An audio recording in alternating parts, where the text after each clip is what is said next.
तो स्टार्ट करते हैं हम एक्सरसाइज 13.1।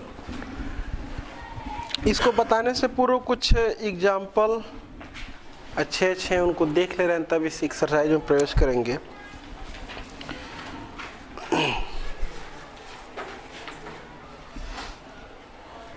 चलो मैं देखता हूँ।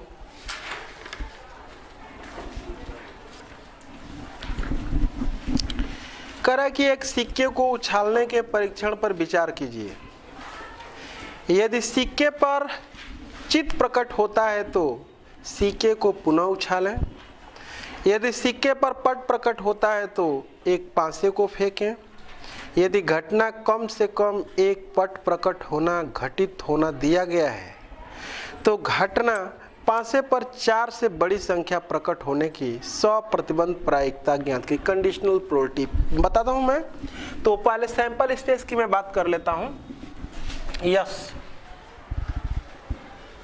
कह रहा है कि एक सिक्के के उछालने के परीक्षण पर विचार कीजिए।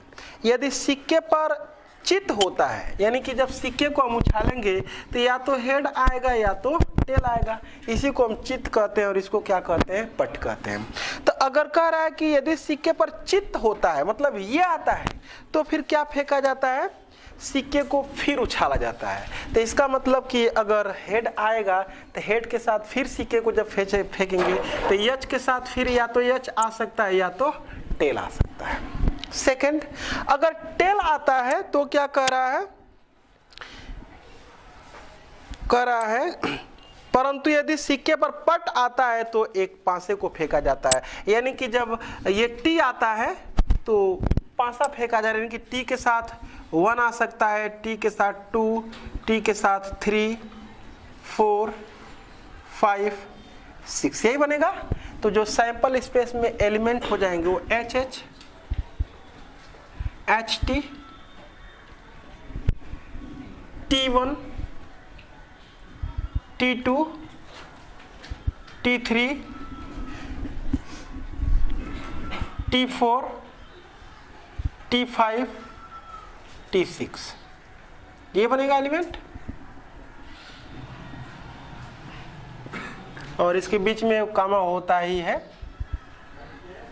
नहीं लिखेंगे तो भी चलेगा। उसके बाद तो हमसे क्या पूछ रहा है, यदि घटना कम से कम एक पट प्रकट होना का घटित होना दिया गया। कम से कम एक पट प्रकट होता है, ये हमको दिया गया। तो चलो मैं ये लिख लेता हूं ई, जो हमको दिया हुआ है ई।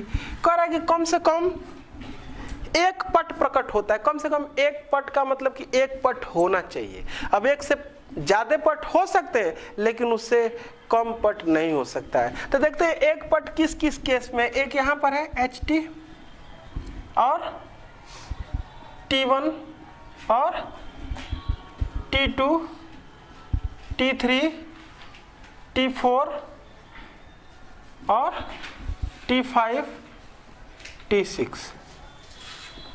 आगे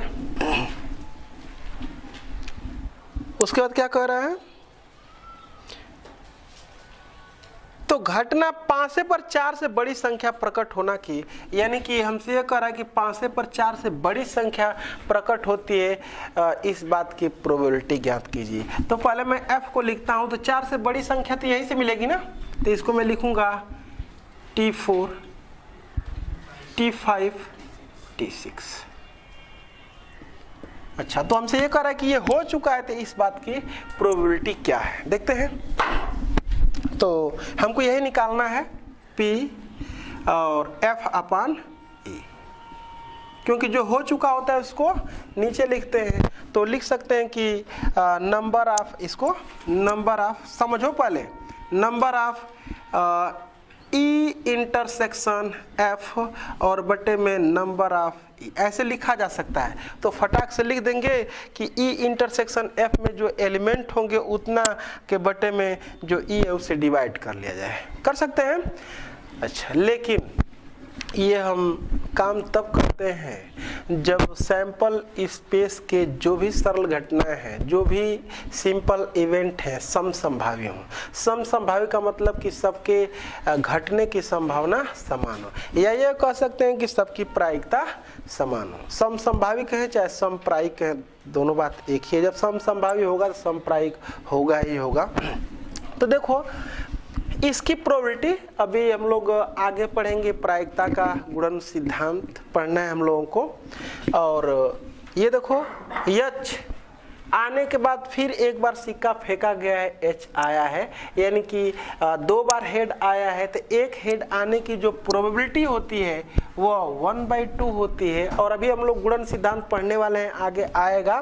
दूसरी बार भी फेंक करके हम हेड ला रहे हैं, यानी कि दोनों हेड लाने की जो प्रोबेबिलिटी हो जाएगी वह कितनी हो जाएगी, 1/2 × 1/2। अभी हम लोग देखे हैं कि ये इतना बराबर ये होता है। इसी को हम ऐसे भी लिख सकते हैं कि P E इंटरसेक्शन F, और बटे में यहाँ पर PE भी लिखा जा सकता है। तो दोनों हेड हो, इस बात की प्रायिकता था PE का जब इधर मल्टीप्लाई कर लेंगे तो ये P F अपान E, और ये मल्टीप्लाई कितना हो जाएगा PE और बराबर PE इंटरसेक्शन F के हो जाएगा। तो इसका मतलब कि दो घटनाओं यानी कि इतना और इतना की अगर प्रोबेबिलिटी यानी कि H आता है और H आता है, तो उस कंडीशन में एक की प्रोबेबिलिटी और इनटू दूसरे की कंडीशनल प्रोबेबिलिटी का मतलब ये है कि यहाँ पर H आता है, ठीक है, उसकी प्रोबेबिलिटी 1/2, और फिर एक बार H आता है उसकी प्रोबेबिलिटी 1/2 ही होगी। मैं इसको समझाऊंगा कि ये कंडीशनल और ये P यहाँ पर डिफरेंस क्या है,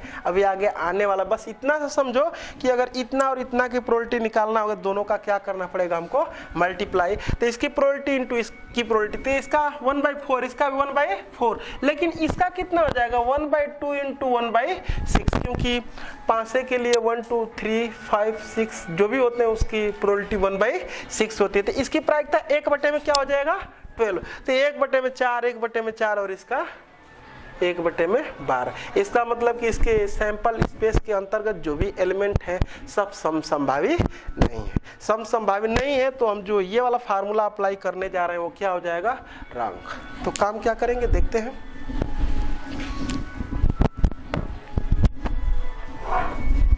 मिटा लेते हैं इसको।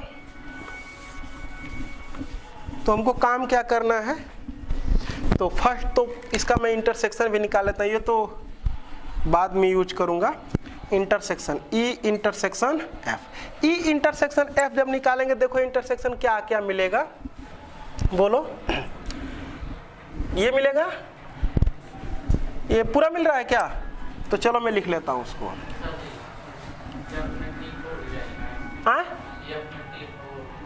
F 4 से बड़ा कह रहा था कि 3 से बड़ा, तो ये नहीं रहेगा, ठीक है। हम लोग 3 से बड़ा कर रहा है तो ये नहीं रहेगा।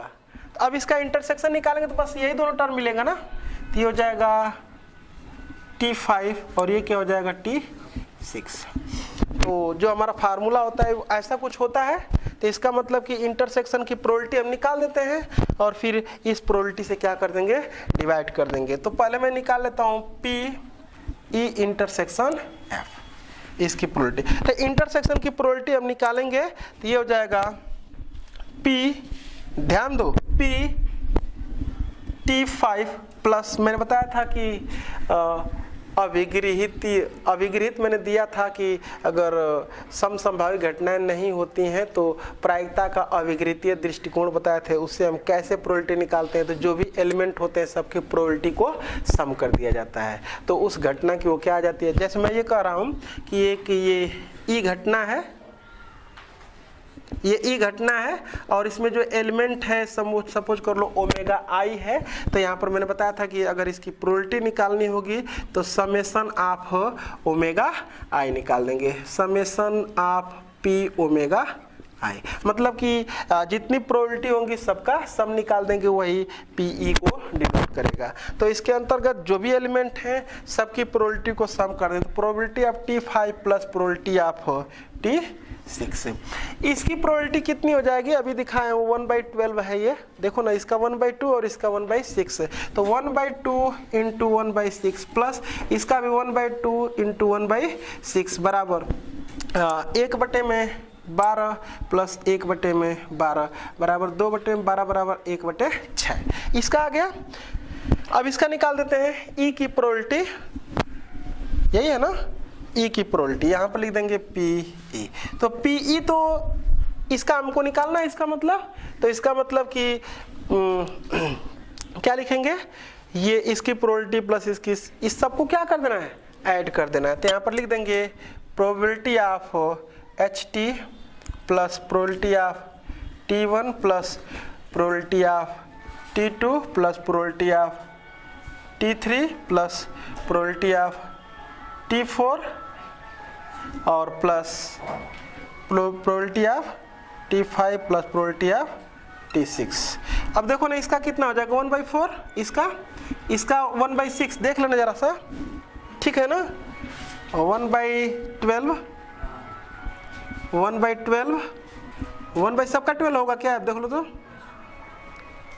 कितना है इसमें, 1 2 3 4 5 6 7 है ना, तो 3 2 5 6, देख लेना, हो गया है। 12 इसका एलसीएम हो जाएगा, तो ये 3 हो जाएगा और ये सब 1 1 हो जाएंगे क्या, 3 3 6 7, तो 3 3 6 3 9, 9/12 बराबर 3 चौके 12, ठीक है, इतना क्या। अब उसके बाद लिख देंगे, इसलिए इस फार्मूले का यूज कर लेंगे, इसलिए पी एफ अपॉन ई बराबर प्रोबेबिलिटी ऑफ ये पोर्शन, तो इसकी प्रोबेबिलिटी देखो अभी निकाला हूं मैं 1/6 अपान इसकी प्रोबेबिलिटी है 3/4, ये हो जाएगा 3/4, यानी कि 1/6 इंटू 4/3 यानी कि 2/9 आंसर दे लेंगे। आगे बढ़ते हैं, चलो क्वेश्चन नंबर 1 देखते हैं, एक्सरसाइज 13.1 का कह रहा है, यदि घटनाओं E और F के लिए PE बराबर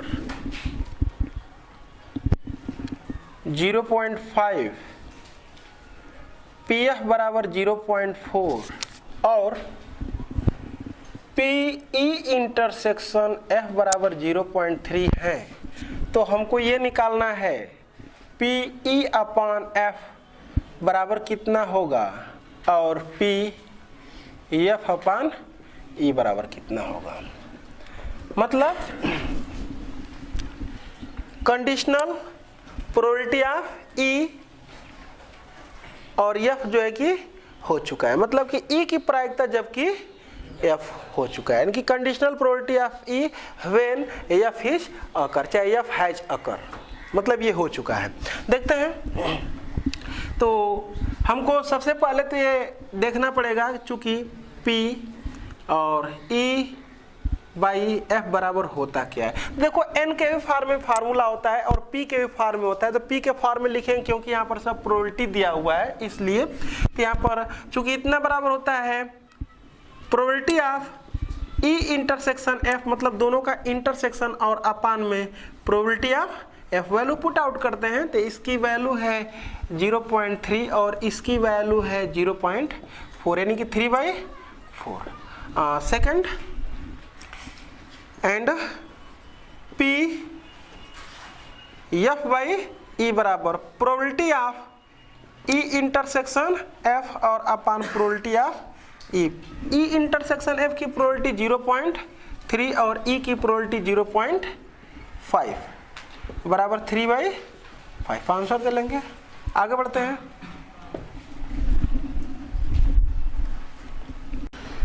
क्वेश्चन लिखे हैं बोर्ड पर, दूसरा और तीसरा दोनों लिख दिए हैं, सॉल्व कर दे रहे हैं इसको।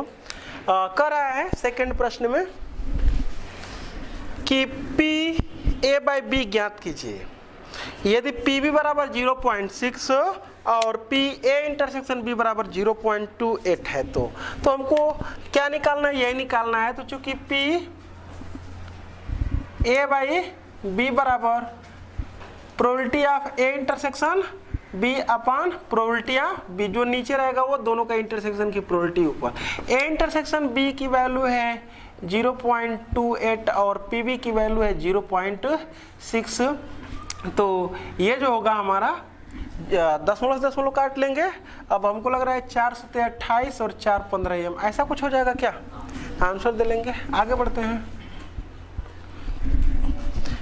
3a में कह रहा है यदि पी ए बराबर 0.8, पी बी बराबर 0.4 और पी बी अपान ए बराबर 0.3, तो निम्नलिखित प्रत्येक को ज्ञात कीजिए। पहला पी ए इंटरसेक्शन बी की वैल्यू निकालनी है, second P A by B की वैल्यू निकालनी है, third probability of A union B की वैल्यू निकालनी। देखते हैं। तो मैं तीसरा को यहाँ पर 3a को लगाता हूँ। पहले मैं ये निकालता हूँ पी ए इंटरसेक्शन बी बराबर, हमको निकालना है P A intersection B. P A और पी बी दिया है ना, चलो मैं निकाल लेता हूँ ए इंटरसेक्शन बी। एक तो हमारे पास ये तरीका है कि बी अपान ए दिया हुआ है ना, तो पी बी अपान ए बराबर कितना होगा उसको पहले मैं लिखता हूँ। तो probability of A intersection B और अपान पी ए लिखेंगे ना ऐसे, तो probability of B upon A की वैल्यू है 0.3 और बराबर probability of A intersection B और अपान में पी ए की वैल्यू है 0.8, ऐसा ही कुछ। तो ये पूछ रहे थे, इसको हम इधर कर दे रहे हैं। तो probability of A intersection B बराबर 8 × 3 = 24, ऐसा कुछ हो जाएगा क्या, आंसर दे लेंगे। सेकंड ये probability of A upon B बराबर, probability of A upon B बराबर क्या हो जाएगा, probability of A intersection B upon P B, value put out A intersection B की यही है क्या, देखो ना ये निकाले हैं। तो 0.24 और अपान पी बी की वैल्यू है 0.4, तो पॉइंट से पॉइंट हटा लेंगे तो ये 24/40 हो जाएगा। तो काट ले 4 दाम में 40 यानी कि 3/5, आंसर दे लेंगे। 8 से काट लिए होते। तीसरा है पी ए यूनियन बी, पी ए यूनियन बी। तो पी ए यूनियन बी के लिए अभी कोई फार्मूला इसमें नहीं दिए हैं, तो शुरू में हम लोग पढ़ चुके होंगे एडिशन थ्योरम में। पी ए यूनियन बी बराबर P A plus P B minus P A intersection B. Value put out करते हैं। पी ए की वैल्यू है 0.8 और प्लस 0.4 और माइनस ए इंटरसेक्शन बी की वैल्यू 0.24, ठीक है। तो ये हम इसमें से इसको घटा लेंगे, कितना हो जाएगा ये 1.2 हो जाएगा क्या, देख लो तो ये, और माइनस 0.24, जरा देख लेना, ठीक है। घटा लेते हैं तो ये हो जाएगा 10 में से 4 जाएगा 6 और यहाँ पर 1 11 में से 2 जाएगा 9, आंसर दे लेंगे। आगे बढ़ते हैं। देखो मैं तीसरा ए को यहाँ पर बता दिया हूँ, इसको यहीं पर बता ले रहा हूँ। पी ए पी बी दिया हुआ है, ये दिया हुआ है, तो इंटरसेक्शन की वैल्यू पूछ रहा है। तो यहाँ पर चूंकि पी बी अपान ए बराबर पी ए इंटरसेक्शन बी बटे में पी ए होता है ना ऐसे, तो पी ए तो मालूम है, ये निकल जाएगा, तो फिर एक चीज़ की तो कोई ज़रूरी नहीं थी। तो ये हो जाएगा पी ए इंटरसेक्शन बी बराबर, इसकी वैल्यू कितना है 0.18 और इंटू ये पी इधर जाएगा तो मल्टीप्लाई में, तो ये 0.12, ये हो जाएगा 12/96 और 12 × 12 9 21 और 4 स्थान पर दशमलव कर लेंगे, ये आंसर हो जाएगा। चेक कर लो। क्वेश्चन नंबर 4 में कह रहा है कि P A union B, probability of A union B ज्ञात कीजिए यदि 3 × पी ए बराबर पी बी बराबर 5/12 और पी ए अपान बी बराबर 2/5 है। देखते हैं। ये देखो चूंकि 3PA बराबर पी बी बराबर 5/12। दिस इम्प्लाइड इन दोनों को इक्वल करेंगे, फिर इन दोनों को इक्वल कर लेंगे तो पी ए और पी बी की वैल्यू निकल जाएगी। ये हो जाएगा दिस इम्प्लाइड 3PA बराबर 5/12 एंड पी बी बराबर 5/12।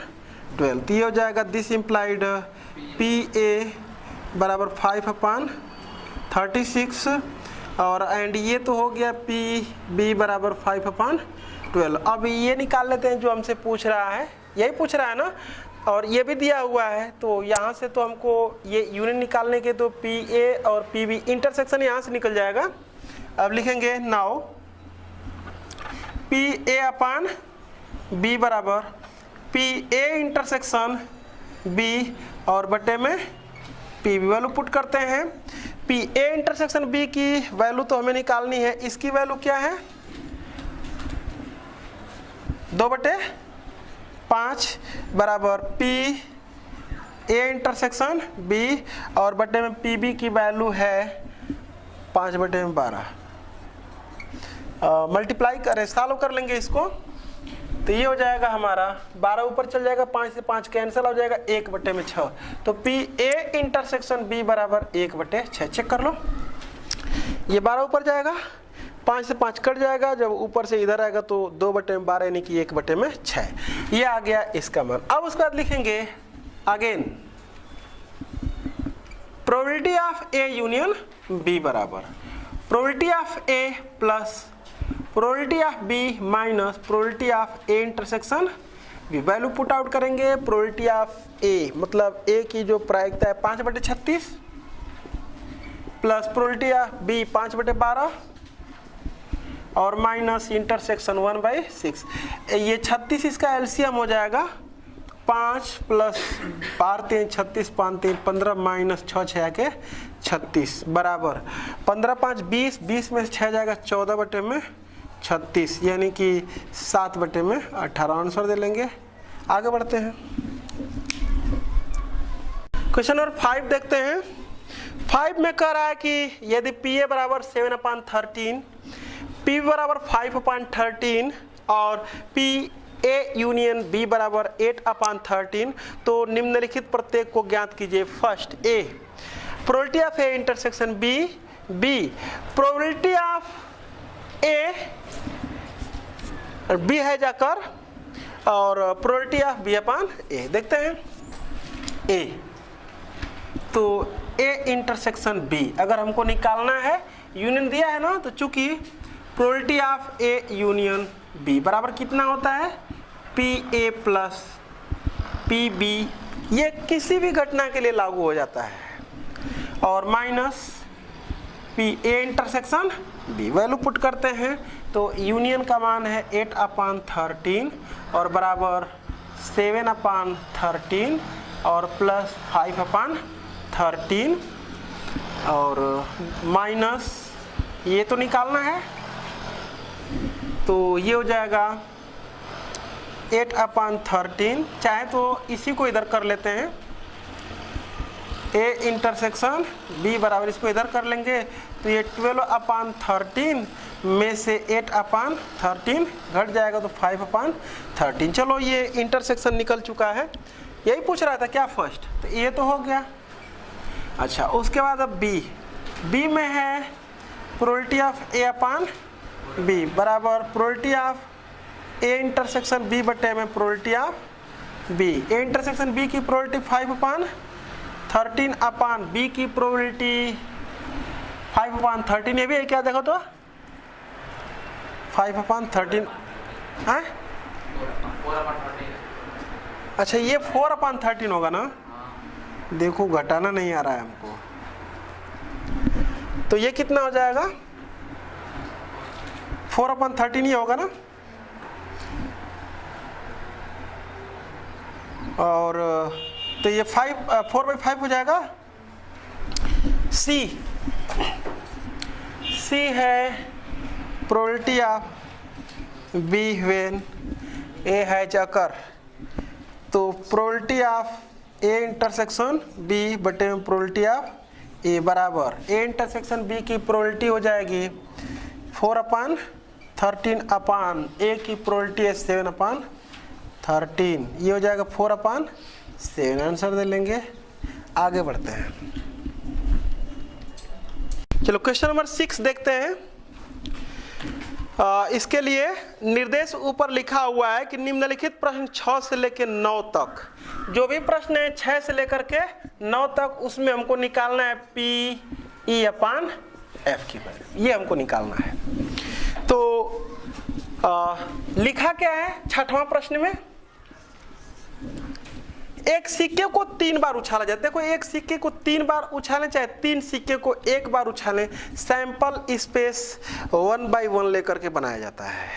तो यहां पर हो जाएगा यस बराबर, तीनों हेड आ सकता है या 2 हेड आएंगे तो एक टेल हो जाएगा, और एक टेल को भिन्न भिन्न स्थितियों में, ये नहीं कि एक साथ उछाला गया है तो हम ऐसे लिखें, चाहे टी को कहीं भी लिखें, क्रम पर कोई डिपेंड नहीं करता। नहीं, वो जो हमारा सैंपल स्पेस बनता है वो 1/1 करके, चाहे एक साथ करके बनाएं, चाहे उनको बारी बारी से फेंकें, हमेशा उसको जितनी संभावनाएं बन सकती हैं सबको लिया जाता है। तो हो जाएगा एच टी एच, फिर टी एच एच, और फिर उसके बाद अब क्या कर लेते हैं, एक एच कर लेते हैं। तो जब एक एच करेंगे तो 2 टी हो जाएगा, फिर भिन्न भिन्न स्थितियों में टी एच टी, और क्या हो जाएगा टी टी एच, और लास्ट में तीनों बार टेल आ सकता है। अब उसके बाद क्या कर रहा है,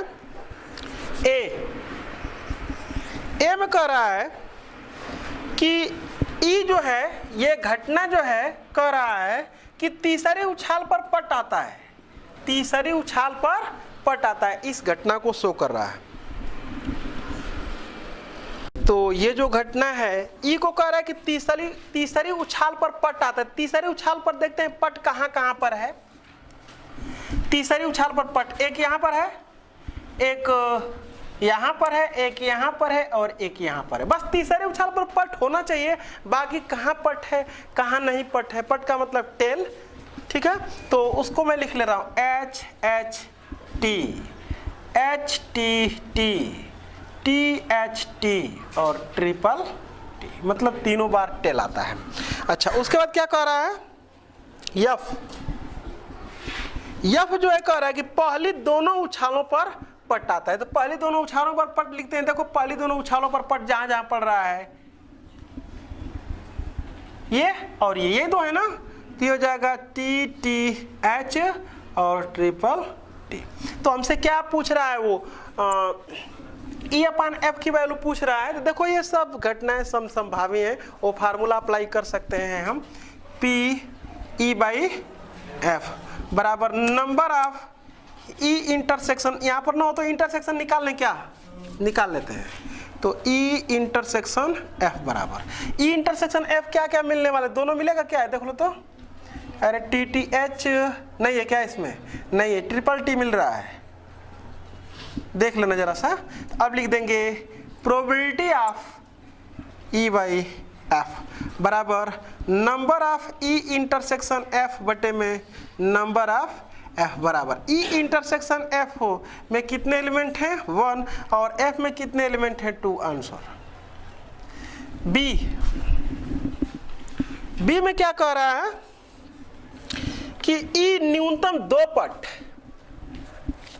न्यूनतम मतलब कि ये जो घटना E है इसमें कह रहा है कि न्यूनतम 2 पट, मतलब कि कम से कम 2 पट, कम से कम 2 पट होना चाहिए, 2 से कम पट नहीं होना चाहिए, ठीक है। तो कम से कम 2 पट देखते हैं, इसको मैं इरेज कर लेता हूं ये वाला पोर्शन समझाने के लिए। तो न्यूनतम 2 पट का मतलब क्या बताएं कि 2 पट से कम नहीं होना चाहिए, ठीक है। तो 2 पट से कम देखो कहां कहां पर है, इसमें 2 पट से कम है, इसमें 2 पट से कम है, इसमें 2 पट से कम है, इसमें 2 पट से कम है, और बाकी तो ये सब न्यूनतम 2 पट है, मतलब कि कम से कम 2 पट होना चाहिए। तो 2 पट इसमें भी है, अरे इसमें भी है, इसमें सब में है ना। तो लिख लेते हैं यहाँ पर, बोल दो एच टी टी और T H T, T T H. अच्छा, उसके बाद F में क्या लिखा है उसको मैं पढ़ता हूँ। अधिकतम 2 पट, अधिकतम 2 पट का मतलब कि 2 से अधिक पट नहीं होना चाहिए। अधिकतम 2 पट का मतलब कि 2 से अधिक पट नहीं होना चाहिए। तो देखो इसमें 2 से अधिक पट है नहीं, अरे अधिकतम 2 पट का मतलब ये, तो इसमें क्या करना है, 2 से क्या कर रहा है, अधिकतम 2 पट, यानी कि 2 से अधिक पट नहीं होना चाहिए। तो 2 से अधिक पट देखो किसमें है, इसी में तो बस 2 से अधिक पट है, बाकी इसमें देखो इसमें 2 से अधिक पट नहीं है, इसमें 2 से अधिक पट नहीं है, 2 से अधिक मतलब सब कैसे चले आएंगे, बस ट्रिपल टी को छोड़ दिया जाएगा। तो बाकी मैं सब लिख लेता हूँ, क्या क्या लिखूँ यहाँ पर, H H H H H H H T H T H T H H, और फिर इसके बाद क्या हो जाएगा, एच टी टी देख लो तो जरा सा, और T H T T T H, बस ये बनेगा क्या, ठीक है। फिर अब क्या कर रहा है, यही ज्ञात करना है ना, इंटरसेक्शन निकाल लेते हैं इसका, ई इंटरसेक्शन एफ बराबर, तो ई इंटरसेक्शन एफ निकालेंगे, देखो ये है इसमें एच टी टी है, एच टी टी, तो ये मिल गया एच टी टी, ये मिल गया। फिर टी एच टी है, टी एच टी है क्या, देखो ये भी है, ये भी है, तो T H T, T T H भी होगा, टी टी एच ये, और फिर ट्रिपल टी इसमें नहीं है ना, अब यहाँ पर हम लिखेंगे probability of E upon F बराबर एन ई इंटरसेक्शन एफ बटे में number of F. E intersection F में कितने एलिमेंट हैं, 3, और एफ में कितने एलिमेंट हैं, 7, आंसर दे देंगे। आगे इसी में सी कह रहा है कि मैं अभी सैंपल स्पेस को मिटा दिया हूँ, चलो कोई बात नहीं है। ई कह रहा है एलिमेंट जो है वो क्या कह रहा है, अधिकतम 2 चित होने चाहिए। तो यहाँ पर ई अधिकतम जो है, अधिकतम 2 चित को शो कर रहा है, तो इसका मतलब कि 2 से अधिक चित नहीं होना चाहिए। तो बस क्या छूट जाएगा, ट्रिपल एच छूट जाएगा, बाकी सब लिख देंगे, तो ये हो जाएगा, ये वाला छोड़ देंगे हम लोग, ये वाला पोर्शन, ये वाला, ठीक है। तो बचेगा एच एच टी और H T H T H H, और फिर उसके बाद H T T T H T और टी टी एच, बस यही बनेगा, 1 2 3 4। एक और कोई छूट रहा है, ट्रिपल टी,